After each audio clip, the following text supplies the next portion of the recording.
Salve! Estou aqui com um cara muito especial para mim, meu professor de geografia da CEPUSP. Somos um dos mais antigos professores da CEPUSP, né? Atualmente o mais antigo professor que está trabalhando com a gente até hoje. Renato Marques, pode se apresentar aí, por favor. Salve, Henrique, tudo bem? Olá, pessoal. Bom, como o Henrique colocou, hoje eu sou um ancião ali no ambiente da CEPUSP, né? Eu sou Renato, professor de geografia, nos últimos anos mais dedicado para a parte de geopolítica e geografia geral. E vou contar aí, né, hoje um pouquinho, o Henrique me chamou aí para essa missão bem legal, que é contar um pouquinho da história da CEPUSP, inserindo aí certo, né, o contexto para a gente bater um papo, discutir um pouquinho de algumas questões relacionadas à educação, né? Então acho que eu vou fazer uma breve apresentação, tudo bem, Henrique? Só bem rapidinho. Opa, fica à vontade. Então, tá legal. Não, só para vocês entenderem quem sou eu, vocês estão aí nas suas casas assistindo. Então eu sou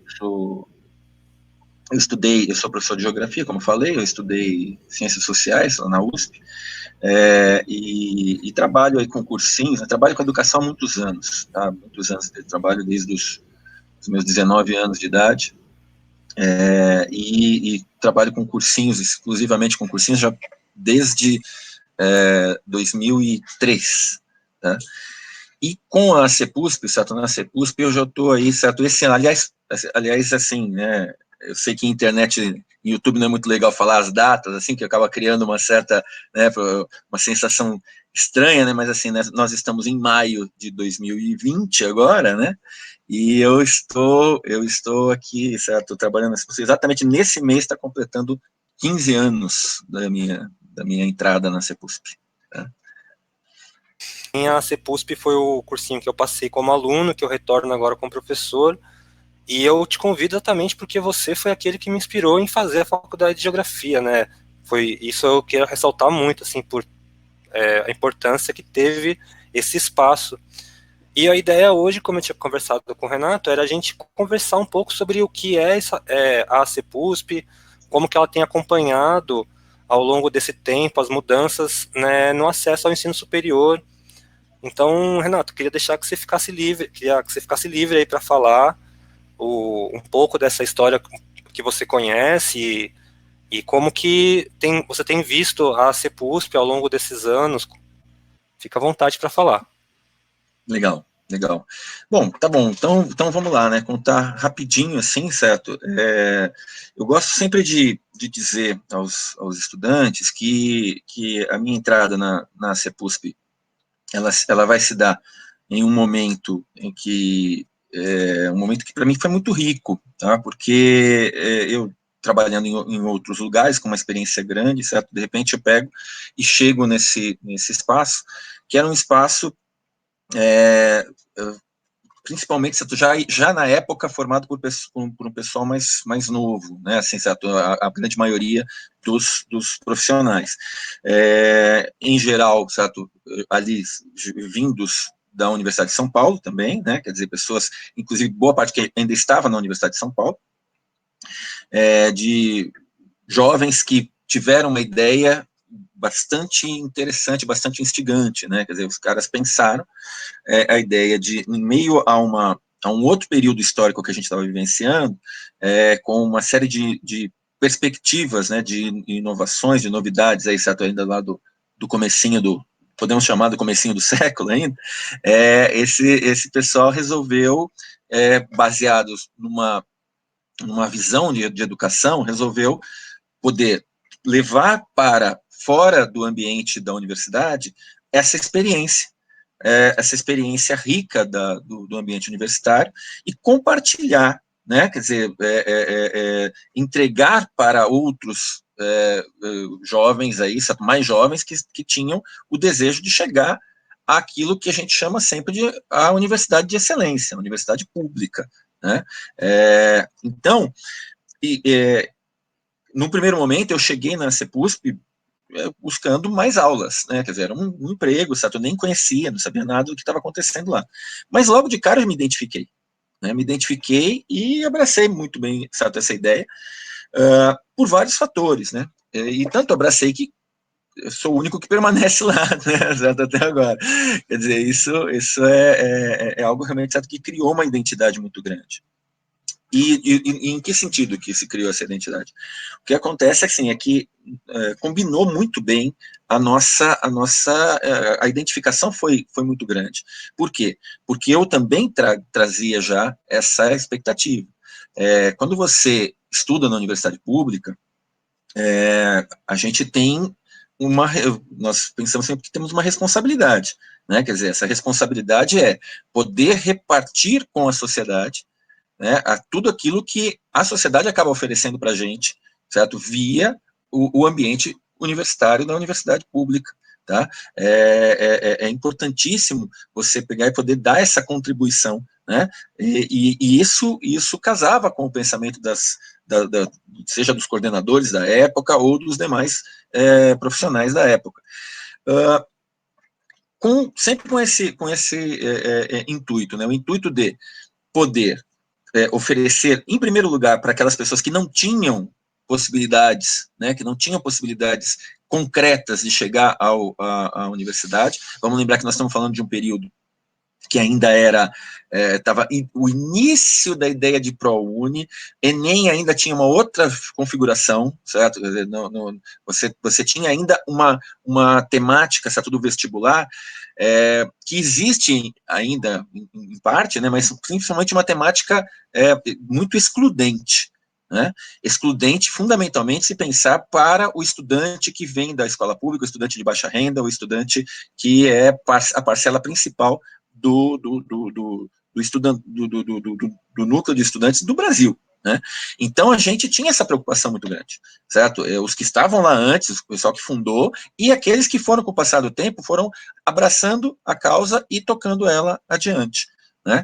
Então essa sempre foi uma preocupação muito grande.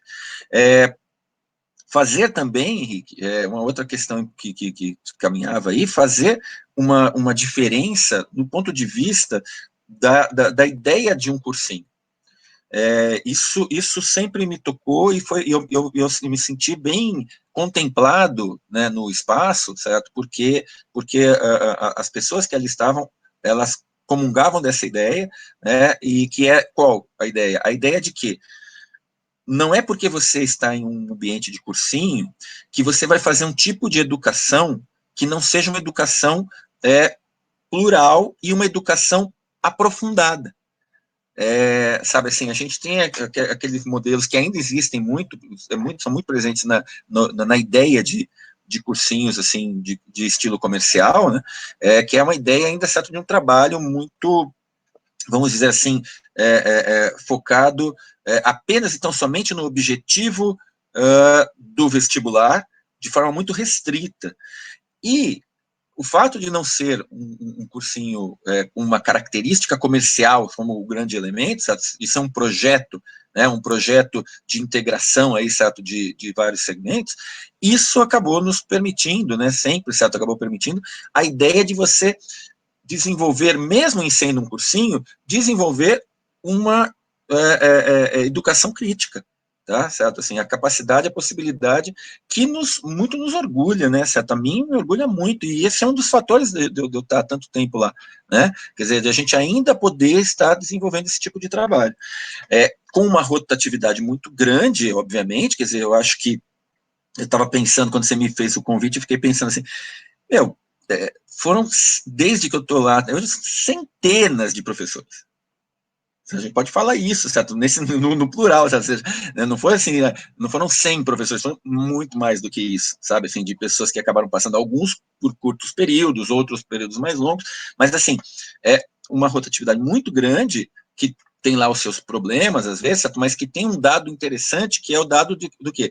De você estar em convívio principalmente com jovens que estão, muitas vezes, ainda cursando a universidade, ou então recém-saídos egressos da universidade, e que, portanto, tem, assim, muito vivo, né, assim, a vontade, né, o tesão ali, certo, educacional, aquilo de transmitir, de passar conhecimento científico para quem está chegando, e com aquilo que eu digo sempre para os estudantes, que é o objetivo maior, assim, que é você poder pensar assim, para esse cara, para essa menina, para esse cara, para essa pessoa que está ali, certo, que tem esse anseio pela universidade, e que, infelizmente, acabou sendo maltratado pelo sistema educacional de alguma forma, tá? E que, portanto, precisa apelar para uma instituição como um cursinho, né, que, a bem da verdade, né, não deveria existir, certo? Pelo nosso ideal educacional, certo? Não deveríamos ter a necessidade de um cursinho para tentar reformar aquilo que o sistema educacional já deveria ter oferecido, né? Que obrigatoriamente deveria oferecer uma educação de qualidade capaz de garantir para essa pessoa um ingresso no nível superior. Agora, sim, de qualquer maneira, a gente está ali pegando essa pessoa e lembrando ele que ele tem a possibilidade de um lugar na universidade pública, na universidade de qualidade, certo? Isso é muito importante, né? E principalmente em fazer ele entender que ele tem esse lugar, mas que não é só isso. A gente quer que esse cara entre na universidade e cada vez mais ajude essa universidade a se tornar plural e a se tornar democrática, sabe? E possa contribuir aí, certo? Para poder entender que esse projeto tem que ser um projeto abraçado pelo maior número de pessoas possíveis, né? Certo? Um projeto de uma universidade transformadora, de uma universidade produtora de conhecimento, de uma universidade que possa realmente estar inserida na sociedade nos mais amplos aspectos. Bom, acho que é mais ou menos isso. Eu falo demais, né, Henrique? Você sabe. Porque você me resgata uma época que eu fui aluno lá em 2006, e era muito. Eu fui aquele aluno de escola pública que tinha muito preconceito com esse mundo universitário, né? Eu era um jovem punk aí da Zona Norte e caio de paraquedas na CEPUSP, e eu lembro que era muito claro esse pensamento de falar, olha, a CEPUSP ela vai pode te ajudar a entrar no ensino superior, mas aqui você vai viver experiências que são diversas, e trazer um pouco esse debate da academia, que já existe na academia, para o espaço dentro da CEPUSP. E isso, para mim, mudou minha vida na época, porque me fez entender o que era de fato ciência, o que era de fato. Na época eu gostava muito de história, eu só gostava de aula de história na escola, assim. Então, em minha cabeça eu falei, é óbvio que eu vou acabar fazendo história, mas acabei gostando de português, acabei gostando de muitas coisas, e eu lembro que a gente fazia clube de cinema, faz ainda, né? E é muito legal, porque, como você falou, a rotatividade, ela é, ela é alta, como na maioria dos cursinhos populares, comunitários por aí, e isso também traz uma ideia de pluralidade e de estar sempre engajado mesmo numa educação que ela é transformadora, que ela não é uma educação comercial, e nada contra quem está optando por fazer um caminho nessa educação também, porque cada um tem seu objetivo, cada um sabe onde o calo aperta, mas ter esse espaço da CEPUSP como um espaço que vai não só ajudar e apoiar esses jovens que estão chegando agora a entender e acessar o ensino superior, mas também está realizando ali dentro um debate que vai para além do próprio ensino superior, que tem a ver com olhar para a nossa sociedade de uma maneira mais profunda, né, mais crítica, e não essa crítica assim, né, crítica do senso comum de falar mal, mas crítica no sentido de a gente desvelar, a gente mostrar as contradições mesmo, e instigar o pensamento e principalmente a autonomia, né. Eu saí da CEPUSP, no ano que eu fiz a CEPUSP, eu não passei para a segunda fase por um ponto.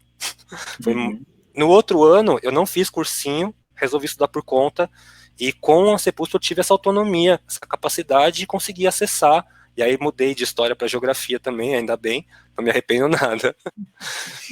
E aí eu queria que você também trouxesse um pouco, né, diante da sua vasta experiência aí com educação, principalmente nesse nicho que, como você falou, não deveria existir dentro do nosso ideal, mas como que você vê essa educação do cursinho, né, esse acesso ao ensino superior, lá de trás, de quando você começou e nem existia ainda no ProUni. Eu lembro que na época o Enem, ele dava tipo 2, 3 pontos na FUVEST, era uma coisa muito diferente. e aí a gente avança para um ProUni, para um acesso a cotas. Como que você vê essa trajetória, assim, como você analisa esse momento? Tá. Eu vou abordar isso. Eu só queria, antes você tocou numa série de questões aí, eu só queria resgatar um pouquinho, porque eu acho que vai ajudar nessa compreensão da instituição a CEPUSP, que uma das coisas muito legais que você relembrou é que, assim, desde o princípio, ela nunca foi apenas um cursinho, né? Assim, acho que tem algumas questões interessantes que foram muito discutidas, debatidas por vários dos profissionais que por lá passaram, né? Em primeiro lugar, a ideia de que o cursinho popular ele não deveria se encerrar na ideia de ser um cursinho pré-vestibular, mas sim um cursinho pré-universitário, no sentido de mostrar, como você mesmo colocou, certo, de mostrar um pouco, fazer essa ponte do mundo acadêmico com esse momento, que é um momento muito em que o estudante está completamente perdido, né, certo, ali, certo, saindo do ensino médio, ou que saiu do ensino médio e foi meio que abandonado ali, certo? Vamos lembrar que a gente tem um problema gravíssimo no sistema educacional ainda hoje, dentre os vários que a gente tem, mas eu queria tocar em um, que é a dificuldade de se abordar na escola o que é o mundo universitário. Né, certo? Assim, então, uma parcela enorme de jovens chegam, certo, ainda ao cursinho, e não apenas nos cursinhos populares, chegam também nos cursinhos comerciais, chegam nos mais variados locais, tendo uma noção completamente, assim, vamos dizer assim, sonhadora, mas assim, sonhadora no sentido assim, vamos dizer, sem nenhuma base do que vai vivenciar no ensino superior, né? Em grande parte nem tendo muita noção do que é aquilo ali.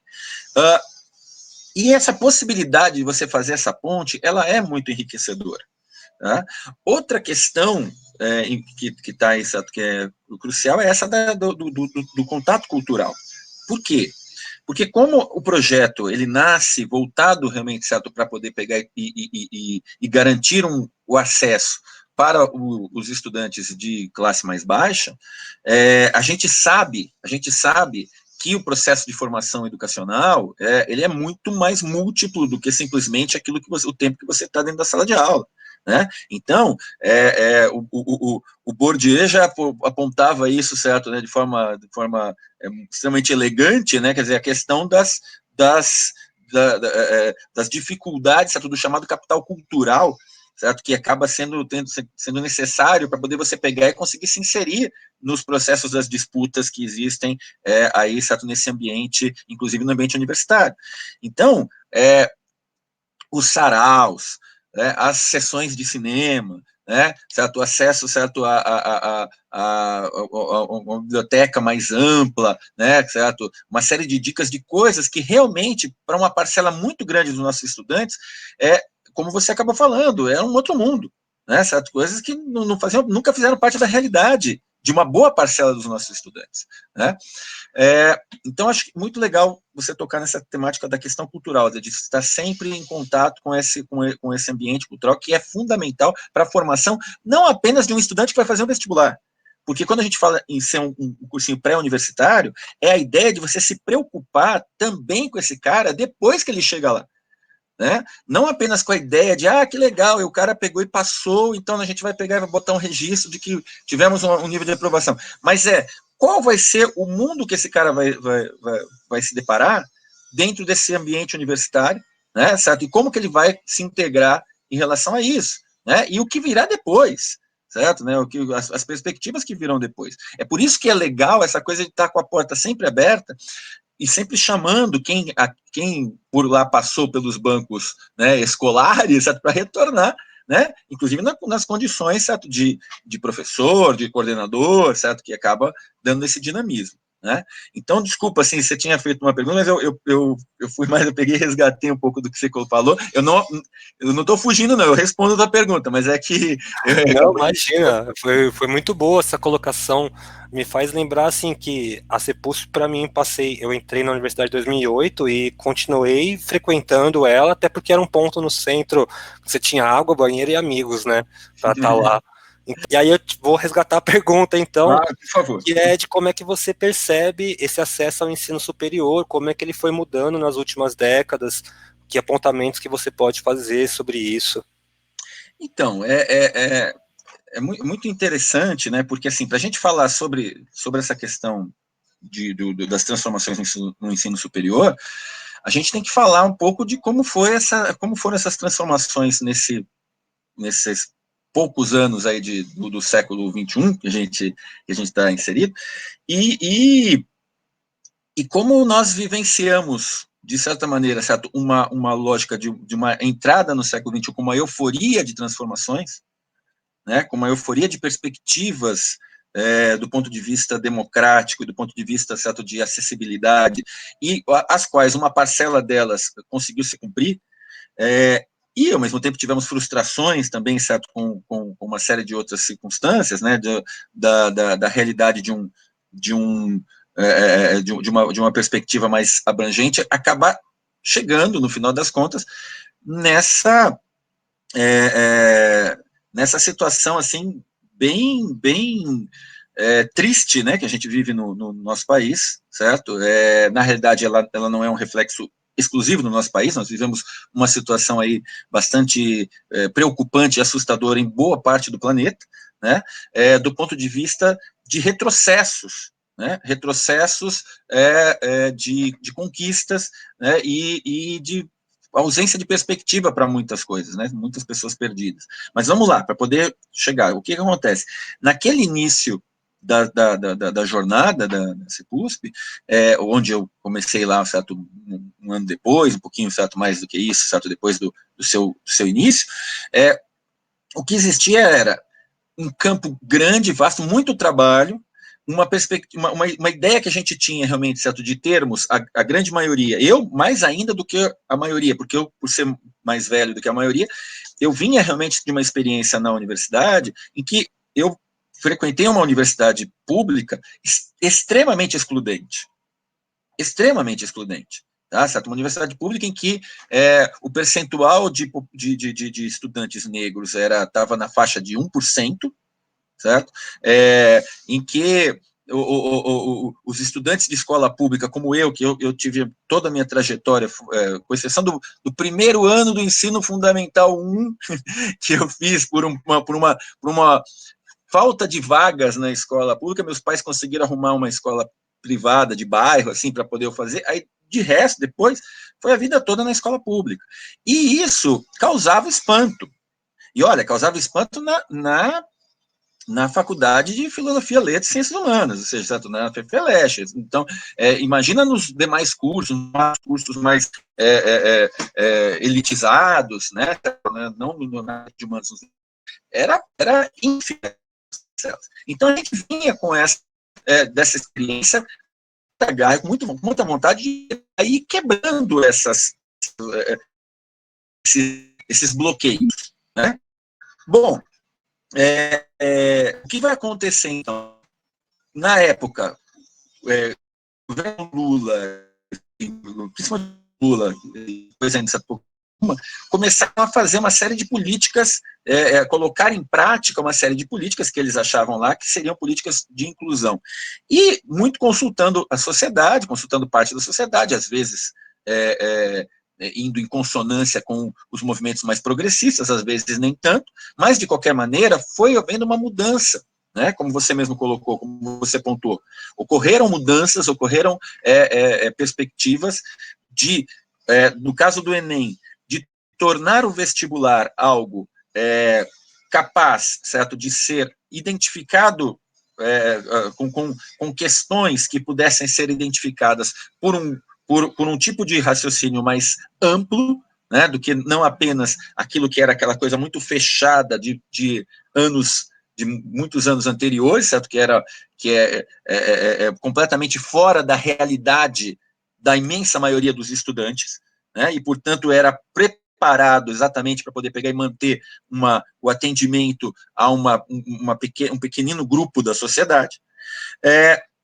Depois, certo, dentro lá, certo, da ótica, da visão deles de que a universidade pública, apesar de ter aumentado muito o número de universidades federais, mas ainda fizeram lá seus acertos, para poder pegar e ampliar isso com o ProUni para o acesso à universidade, também à universidade privada, né, certo, e aí garantindo mais pessoas, né, chegando a essa experiência. Então, e a questão muito bem lembrada para você, a questão das cotas, né? Certo? Um anseio de parte substancial da sociedade organizada, da sociedade civil organizada, da sociedade civil militante, né? Certo? O questionamento de só podemos construir realmente, certo, um país democrático com acesso, né, ao ensino superior para os diversos nichos que foram historicamente desprezados, né? Quer dizer, então, tudo isso vivia, certo? Gerava uma euforia, né? Uma euforia da gente poder estar ali, certo? Cada vez contribuindo mais e poder perceber a ideia de como esses estudantes, esses setores da sociedade que foram abandonados na maior parte da história do Brasil, foram abandonados das suas possibilidades e perspectivas de participar da academia e, portanto, de estar construindo pensamento crítico, né? A gente estava ali podendo colocar dar as nossas pequenas contribuições, né? Agora, com o passar do tempo, o que a gente vai verificando? A gente vai verificando que, se por um lado houve essa grande integração, por outro, né, dentro de uma lógica dialética, o que vai ocorrer? Nós vamos ter uma série de, vamos dizer assim, decepções, né? Decepções, inclusive, por parte substancial dessas pessoas que conseguiram chegar, ter acesso no ensino superior, e que acabaram compreendendo, não conseguindo se inserir, por causa das transformações que vieram a ocorrer aqui, certo, na história política brasileira e do mundo, cada vez mais, certo, geraram, nesses últimos tempos, uma exclusão com níveis absurdos de desemprego, certo? Dificuldade para poder pegar, certo, essas pessoas os empregos merecidos a partir do seu processo de formação, né? Uma dissociação, né? Porque também faltou muito, certo, dessa construção crítica que você lembrou, importante, certo? Nesse processo de chegada de um grande contingente de estudantes no nível superior, na universidade, né? Mas isso, a gente pode dizer que era um desafio, né? Era um desafio que estava posto, era um desafio que alguns souberam lidar melhor, outros nem tanto, mas pior do que tudo isso é esse ranço que foi criado nesses últimos tempos. Eu não vou dizer que foi, não saberia te dizer se foi criado, não acredito que tenha sido criado, mas que emerge nesses últimos tempos, né, como um ranço antidemocrático, anticientífico, né, anti-iluminista, né? Quer dizer, a gente tem que entender e aí eu reputo, né, que isso tem muito a ver com a crise econômica lá de 2008, certo? E as suas consequências que foram mal amarradas desde então, né? De ausência de perspectiva dentro desse modelo socioeconômico que a gente está inserido hoje no mundo. E diante disso, o que acontece? Você tem aí grupos na sociedade que cada vez mais condenam o acesso à universidade, né, condenam o conhecimento científico, a chegar a ponto, né, de termos aí seres humanos que dizem barbaridades a respeito de coisas como se a Terra fosse plana, né, que as vacinas fazem mal, né, que o comunismo é um movimento, desculpe, que o nazismo foi um movimento de extremas, coisas que são delirantes para todos aqueles que puderam, certo? Ou, por exemplo, como se faz hoje, que não existe o coronavírus, né? Quer dizer, que as pessoas são, que não, as pessoas não estão sendo enterradas, as pessoas não estão morrendo, quer dizer, é muito chocante, é muito decepcionante para alguém que vive educação desde sempre, né? Ter que se deparar com essa situação. Mas é um desafio que está aí, que a gente tem que pegar e enfrentar aí com vigor, né?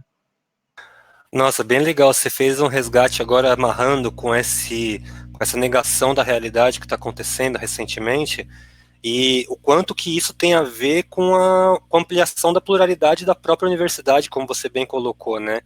Eu acho que essa abertura para mais gente dentro da universidade, essa democratização, ainda que muito tímida, que aconteceu nos governos anteriores, irrita uma parcela da nossa sociedade que ainda tem essa visão aristocrática, escravagista, e isso começa a trazer uma negação da própria realidade, dos próprios valores civilizatórios básicos, né? E a gente está realmente no momento da história que eu acho que vai ser o único, né? Eu penso que às vezes parece que 2001 era o World Trade Center, era grande evento da nossa geração. Quem dera fosse, de repente, né? Agora a gente está vivendo algo muito mais, na minha visão, muito mais assombroso. E aí também queria pegar esse gancho para fazer uma pergunta final para você me dizer como é que você está analisando a conjuntura assim política de agora, pensando que a gente tem aí no Ministério da Educação, que é um dos ministérios que nos últimos anos teve muito destaque. Agora a gente tem um cara que acredita que a Terra é plana no Ministério da Educação. Então, como que a gente, quanto educador, e aí eu ponho minha angústia aqui para o meu professor, o quanto que a gente, como educador, consegue e como a gente pode combater essa negação da realidade, da ciência, qual que é a sua visão e como você tem abordado isso? É, é, realmente, né, compartilho da sua angústia, da sua dor, né, eu acho que não, acho não, tenho certeza, né, não há um educador sério que não possa estar, que não esteja nesse momento angustiado. Pelo contexto, repito, um contexto mundial, porque são em vários lugares do mundo, esse retrocesso obscurantista vem ganhando espaço, e aí a gente tem que ficar preocupado com diversas formas de manifestação, essas mais evidentes, que num primeiro momento, eu acho que eu digo, nós, como professores, eu acho que a gente pecou no sentido de não dar a importância necessária. Eu acho que é necessário, assim, não dá a seriedade necessária, porque dá até para entender, porque realmente, se chega alguém para você e fala a Terra é plana, a primeira coisa que você vai pensar é que o cara tá tirando um sarro com a sua cara, quer dizer, o cara tá sendo irônico, né? Mas aí quando você começa a ver, começa a perceber, certo, que nas entrelinhas da sociedade, certo? Ou seja, existem aí redes que estão sendo criadas e que já estão sendo criadas há tempo e que são hoje conhecidas internacionalmente, que são financiadas por grande capital, para poder disseminar esse tipo de bobagem, né? Então, não é uma luta fácil. Paralelo a isso, você vê movimentos obscurantistas, como, por exemplo, Escola Sem Partido, né, certo? Que obviamente, é uma falácia tão grande, né? Porque não é. Primeira coisa, usando o nome, não é que é escola sem partido, ela é uma escola com partido de extrema direita, certo? É necessário se falar isso, certo? Não se pode cair no equívoco desse. Então, assim, demorou para a sociedade ilustrada, né? As pessoas, certo, com formação educacional superior, nível superior, ou mesmo que não seja, mas pelo menos ligada, certo, nessa temática, eu acho que a gente demorou a ser necessária para esse tipo de movimento. Porque ele foi se infiltrando, certo? Foi penetrando como realmente uma infiltração de água, aí, certo, em vários setores. Tá? E, parafraseando o Brecht, né, quer dizer, nós só podemos dizer que vivemos em tempos sombrios. Tá? Por quê? Porque isso deu margem junto a toda uma série de situações que são um pouco mais amplas, acho que no momento, em outros momentos a gente vai poder falar sobre isso, mas assim, foi entrando, certo, na sociedade um discurso antidemocrático, um discurso, certo, antiparticipação, que tem muito a ver com isso que você levantou agora há pouco, ou seja, esse incômodo de alguns setores da sociedade brasileira que se viam como privilégios, como detentores do privilégio, mas obviamente não assumiam que era privilégio. E a educação, vamos lembrar aqui, vamos lembrar o Raimundo Fauro, certo? O Brasil foi construído em todas as suas instituições para cerca de 20% da população. Quer dizer, isso é um dado, certo? A gente não pode fugir disso. Entender que quando que uma série de situações, inclusive a questão educacional, certo? Como eu falei agora, eu relatei uma experiência minha, lá do final dos anos 80, tá? De como a universidade pública era excludente. E aí eu poderia relatar até outras, assim, mais banais, só para você até tem, mas tem jovens, tem um pessoal mais novinho ainda que não tem o costume de falar isso em aula. Gente, um dos passatempos que a gente fazia na minha família, em várias famílias, é o seguinte: a gente ia até o aeroporto de Congonhas, o nosso passeio, um dos passeios, puxa, uma vez a cada, sei lá, 2, 3 meses, também porque não dava para ir sempre, mas um passeio era assim: vamos ao aeroporto ver avião subir e ver avião descer. Então, as pessoas, certo, de classe baixa, certo, e classe média baixa, as pessoas se direcionavam ao aeroporto. Por quê? Porque o aeroporto era um lugar só para a nata da nata. E assim, você vai pensando que diversas outras instituições elas sempre tiveram essa caracterização.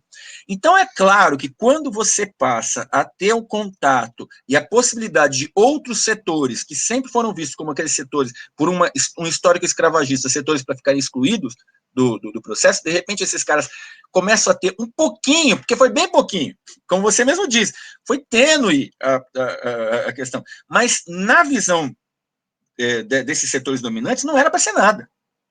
Né? Então, diante disso, o que acontece? Gera um processo que se abraça a esses discursos negacionistas, né? Esses discursos, certo, que de alguma maneira eles, vamos dizer assim, eles dialogam com um desejo escondido de parte dos setores da classe média alta, da nossa elite, que era o desejo de, assim, eu não quero de jeito algum que esse país deixe de ser aquilo que ele sempre foi, porque eu era privilegiado. Né? Então, por isso essa resistência, como cotas, onde já se viu, né? Nossa, que história é essa? Claro que o sentimento sempre existiu. Antes era feio falar. Hoje a coisa está mais assustadora porque a gente está vendo aí que tem setores que gostaram de falar. Né? Então eles falam claramente, certo? Sou racista, sou homofóbico, sou machista, sou, certo, contra pobre. Certo? Falam isso, certo, claramente. Né? Quer dizer, ganharam essa visibilidade, essa possibilidade. E, obviamente, que vão tentar negar a ciência, obviamente que vão tentar se apoiar no senso comum. Né? Não vão querer, certo, um pensamento crítico, né? Então vão ficar repetindo um monte de baboseiras, tipo, na ditadura as coisas eram boas, certo? Quer dizer, é alguma coisa óbvia que você não tem como pegar e comprovar cientificamente, mas não precisa. Esse é o mais assustador, porque você tem hoje uma parcela da sociedade que ela simplesmente não está nem aí com a questão científica. Certo? Ela diz que isso aí é viagem de professor, doutrinador, manipulador, certo? Não, assim. E aí surgem movimentos completamente estapafúrdios, como, por exemplo, ideia de fazer a criança estudar em casa. Não como está acontecendo agora, que a gente está sendo forçados, né? Nós somos forçados. Mas essa coisa, né, que o pessoal gosta de homeschooling, essas coisas, que é uns delírios, assim, né? Por quê? Porque esses setores hegemônicos, economicamente hegemônicos, eles ficam assustados com a possibilidade de que venha aparecer, né, dentro do seu lar, venha aquela pessoinha lá que eles tentam doutrinar, que ela de alguma maneira critique, que ela pense, que ela questione. E aí, diante disso, vem essa história. Não, vamos pegar e fazer a nossa educação dentro de casa. Mas se eu não tenho contato, né? Vai ter contato com esse gente, povo, né? Essa coisa tão assustadora, né? Que é ser humano. Eu, já que a gente está fechando, né? Também não quero me estender muito mais, já falei demais, mas assim, eu queria só pegar esse gancho aqui, né? Que acabou aparecendo na nossa conversa, que é o seguinte: se eu pudesse fazer uma definição, né? Para mim, uma coisa importante da CEPUSP é a ideia do pensamento plural, do pensamento questionador, mas uma pluralidade que ela sempre vai ter a necessidade de comportar o humanismo. A necessidade de comportar a ideia, certo, da importância do outro, do ser humano. Tá? Claro, com falhas, com problemas que acabam acontecendo, isso tudo está dentro de todas as instituições, certo? Tem coisas a se corrigir, e é assim que é a vida, né? Nada se dá perfeitamente, obviamente, está muito, muito, muito longe disso. Mas, assim, mais importante isso, certo? Ter essa questão de uma ideologia de colocar o ser humano como o ser privilegiado, né? E diante disso, né? A gente gosta de gente. E nós sabemos, infelizmente, que uma parcela importante, não sei se tão grande, mas pelo menos muito barulhenta da sociedade, não gosta de gente. Né? Não gosta de outros seres humanos. Certo? Então, eu acho que essa é a questão mais rica que a gente pode pegar e vivenciar do ponto de vista educacional. Para fazer educação de verdade, aquilo que a gente fala de que é educação transformadora, a gente não quer transformar, eu não quero botar peruca para transformar, eu quero transformar a realidade injusta, né, que nós temos. E como que a gente faz isso? Tendo empatia em relação ao outro, né? Quer dizer, entendendo. Uma coisa, não sei se você vai lembrar dessa, mas você falou que você lembra de algumas coisas das minhas aulas, mas uma coisa que eu sempre falo, né? Quer dizer, não basta a gente, o ditado popular, embora eu adore ditados populares, mas o ditado popular, ele tem, esse que eu vou citar, ele tem um errinho, ele precisaria ter um complemento. Aquele assim, você precisa aprender a se colocar no lugar do outro. Não é só isso, você precisa aprender a se colocar no lugar do mais fraco. Porque se colocar no lugar do mais forte, qualquer um consegue, né? Quer dizer, eu quero me colocar no lugar do Jorge Paulo Lemann. Beleza, é fácil.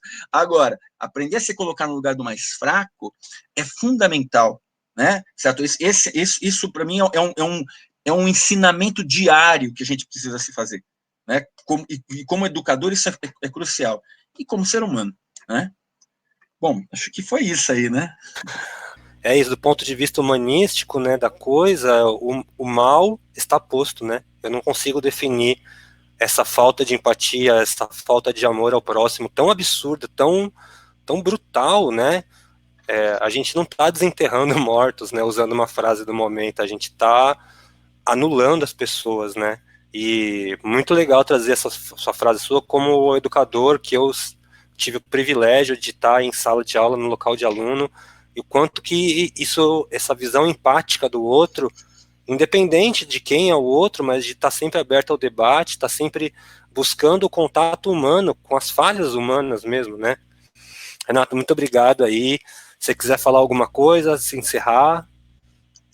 Eu só, obviamente, agradeço o espaço, né, quer dizer, o convite que você fez, né, pra vocês fizeram, né, para a gente falar um pouquinho, e é muito legal, e a gente gosta muito de falar, né, sobre educação, né, essa muito de poder realmente ter, e o espaço é muito legal. É isso, eu acho que a mensagem já foi passada, né, certo, eu só espero que a gente possa ter que essa instituição ela possa se manter resiliente, né? Porque não é fácil para uma instituição que não tem financiamento de nenhuma outra, de um grupo grande, conseguir, né, certo, com suas próprias pernas, né, certo, conseguir se manter tantos anos fazendo o quê? Educação voltada para o pessoal, certo, principalmente para as camadas mais pauperizadas da sociedade, né, com muita bolsa de estudo, certo, com muita, né, suando ali muito, e essa vitalidade, né, importante que existe ali dentro. Tá? Então é isso, eu fiquei muito contente, né, e estamos aí, né, quando der a gente está aí falando, né, vamos ver aí, tocando bola. Mas é isso, gente, muito obrigado, valeu pela paciência, até mais.